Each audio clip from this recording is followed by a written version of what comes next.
So hello guys, नमस्कार, स्वागत आहे तुमचं आपल्या नवीन व्हिडिओमध्ये. तर आपण मागच्या व्हिडिओमध्ये नाणेघाट एक्सप्लोअर केला होता आणि या व्हिडिओमध्ये आपण दर्याघाटाला एक्सप्लोअर करणार आहे आणि शेवटला तुम्हाला बजेट वगैरे सगळं सांगणार मी या व्हिडिओमध्ये. तर शेवटपर्यंत व्हिडिओला नक्की बघा आणि मागचा पार्ट देखील बघितला नसेल तर तो देखील एकदा बघा, मी तुम्हाला इथं डिस्क्रिप्शनमध्ये ॲड करून देतो. आणि आपण आत्ता आलो आहे आपटाळी गावामध्ये. मागच्या वेळेस आपण जाताना सरळ गेलो होतो तिकडे नाणेघाटाकडे आणि आता इथून टर्न मारून चाललो आहे दाऱ्याघाटाकडे. इथं तुम्ही लागणारे वस्तू घेऊ शकता. दाऱ्याघाटाला जायचं असेल तर मेडिकल वगैरे इथंच अवेलेबल आहे, पुढं भेटत नाही आपल्याला. त्याच्यानंतर आपल्याला इथं पुढं दिसतंय की लोक शेतीतले कामं चालू झाले, त्याच्यामुळं बैलांचा अजून देखील यूज करतात. एवढं पाणी असताना इथं शेतीमध्ये चिखल असताना. त्याच्यानंतर पुढं आलो आपण, आपली गाडी वगैरे पार्क केली आणि रोडनी स्टार्ट केलं आपण दाऱ्याघाटाकडे जाण्यासाठी. सुरुवातीला रोडावर चिखल बघायला भेटतो.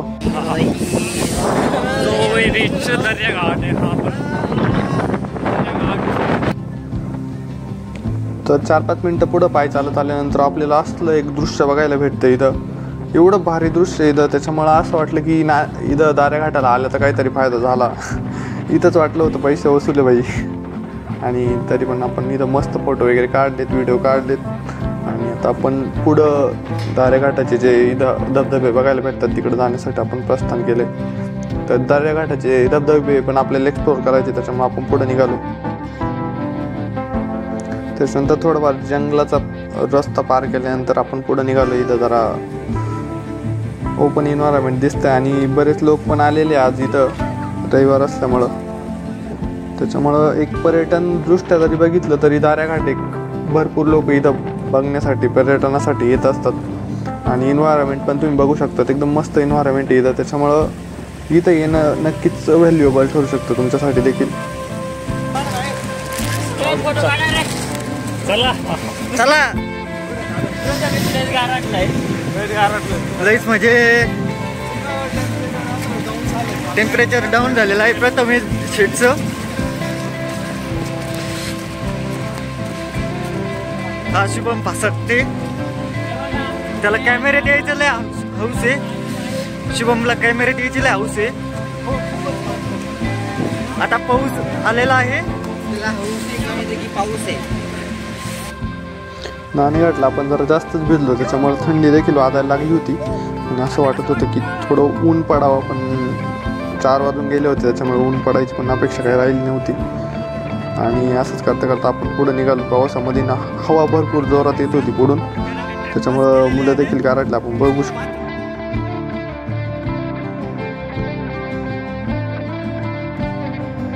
आपण पुढे जे वॉटरफॉल बघण्यासाठी चाललोय, मे बी त्याच वॉटरफॉलचं हे पाणी आहे. आणि हे अडवण्यासाठी देखील लोकांनी इथं दगड रचले असं वाटते आणि त्या दगडांना जाळ्या पण लावलेल्या आहेत, दगड वाहून जाऊ नये म्हणून. आणि पाणीची स्पीड कंट्रोल करण्यासाठी ही टेक्निक यूज केली जाते, पुढं दगडं लावायची. आणि परत आपल्याला थोडं जंगलासारखा रोड चालू झाला आहे.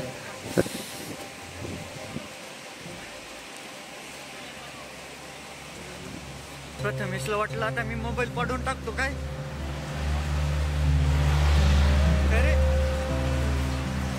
तुला वाटलं मी. सो फायनली आपण वॉटरफॉलपर्यंत पोहोचलेलो आहे आणि इथं 2 वॉटरफॉल आहे, पण आता सध्या धुकं असल्यामुळे ते व्यवस्थित दिसत नाही. इकडे एक आहे आणि हा इकडे एक दिसतोय. तो थोडा टाईम म्हणजे जेव्हा धुकं कमी होईल त्यावेळेस आपल्याला व्यवस्थित बघायला भेटेल वॉटरफॉल.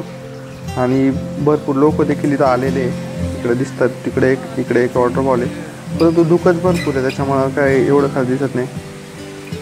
इथं पोरांची इच्छा होती की फोटो काढायचा, त्याच्यामुळे यांचा एक व्हिडिओ काढून घेतला.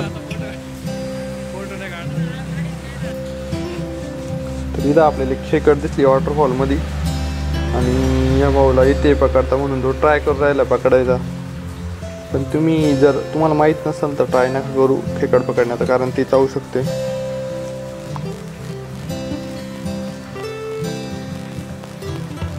भरपूर प्रयत्नानंतर शेवटी खेकड हाती लागली आहे.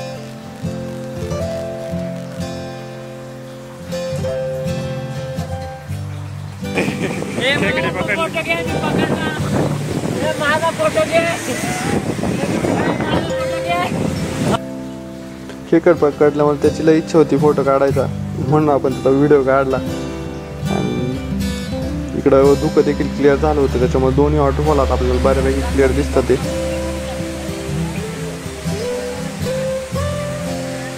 त्यानंतर थोडी वरती आलो, वरती व्ह्यू बघितला वॉटरफॉलचा. इथं वरती वॉटरफॉलमध्ये जाणं रिस्की आहे, परंतु लोक जात होते, एन्जॉय करत होते तिथे जाऊन देखील. आपण जरा खालून देखील व्ह्यू बघितला, मस्त वाटत होतं. इथं जरा निवांत बसलो आणि पाण्याचा आनंद घेतला. सगळे पोरं पण बसले होते इथं, आपण करत बसलो, आनंद घेतला इथला. आणि आता आपण सेकंड जो वॉटरफॉल इथला हा जरा स्ट्रेट आहे आणि तिकडला जरा हा पसरट वॉटरफॉल आहे, जास्त पसरट पाणी येतं आणि इथं जरा स्ट्रेट येतं, एकाच ठिकाणी जास्त पाणी येतं. त्याच्यामुळे इकडं आंघोळ करण्यासाठी किंवा म्हणजे वॉटरफॉल खाली आनंद घेण्यासाठी इथला वॉटरफॉल भारी आहे ॲज कम्पेअर टू तो आधीचा वॉटरफॉल. त्याच्यामुळं बघू शकतो आपण इथं भरपूर गर्दी झाली आहे आणि आपल्या पोरांची देखील इच्छा आहे की वॉटरफॉलला जायचं. आणि गर्दी कमी होऊन दिली आणि गेले पोरं आनंद घेण्यासाठी वॉटरफॉल खाली. आपण नाही गेलो कारण आधीच थंडी वाजली होती. पोरांनी एन्जॉय केला वॉटरफॉल खाली आणि खाली असं आंघोळ करण्यासाठी पाण्याचं डबकं टाकलेलं होतं, त्याच्यामुळे भारी वाटत होतं.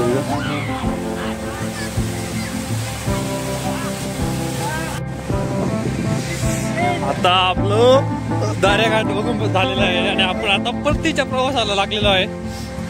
फासाटे हाऊचा जोश. फासाटे म्हणतो जोश बिश काय नाही बाबा, आता थंडी वाजली इथं भरपूर.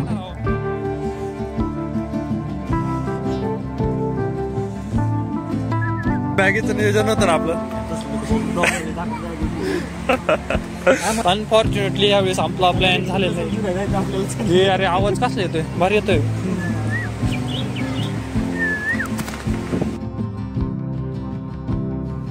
तिथे एन्जॉय केल्यानंतर आपण परत रिटर्न निघालो. आता आपल्याला टाईमही पण भरपूर झाला आहे आणि आणखी एक सॉलिड मस्त चीज बघायची आपल्याला, ती पुढे गेलं बघू आपण.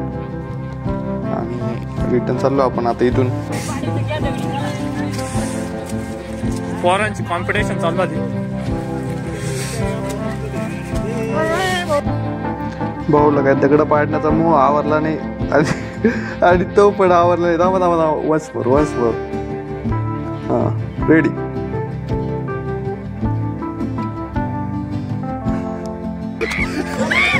भाऊने मिशन सक्सेसफुल केल्याबद्दल पोरांनी त्याचं अभिनंदन केलं. कसं आहे पोरांनो, कर्म चांगलं करावं, फळ पण चांगलं भेटत नाही तर कर्म चुकीचे केल्यावर फळ चुकीचं भेटणारच ना. नाही रे, इकडून आलतो आपण खालून ना. नाही इकडूनच नाही, आपण इकडून आलतो, इकडून जायचं आपण. जर तुम्हाला हे लोकेशन आवडलं असेल तर जुन्नरपासून साधारण 22 किलोमीटर अंतरावर दारेघाट पुढं आहे. आणि इथे येण्यासाठी तुम्ही जुन्नरमधून एक जीप वगैरे करू शकता. ते साधारण तुमच्याकडून 1400 ते 1500 रुपये घेतील आणि त्याच्यामध्ये 7-8 जण तुम्ही आरामशीर येऊ शकतात. आणि इथे येण्यासाठी तुम्हाला एक पावती देखील फाडावं लागते, जी की आपटाळी गावाच्या थोडं मागं 50 रुपये पावती असते. ती पावती फाडून तुम्ही पुढे येतात आणि नाणेघाट पण जाऊ शकतात आणि इकडं दारेघाट देखील जाऊ शकतात. इथं तुम्हाला भाताची शेती वगैरे बघायला भेटते. इंद्रायणी तांदूळ पिकतात इथं.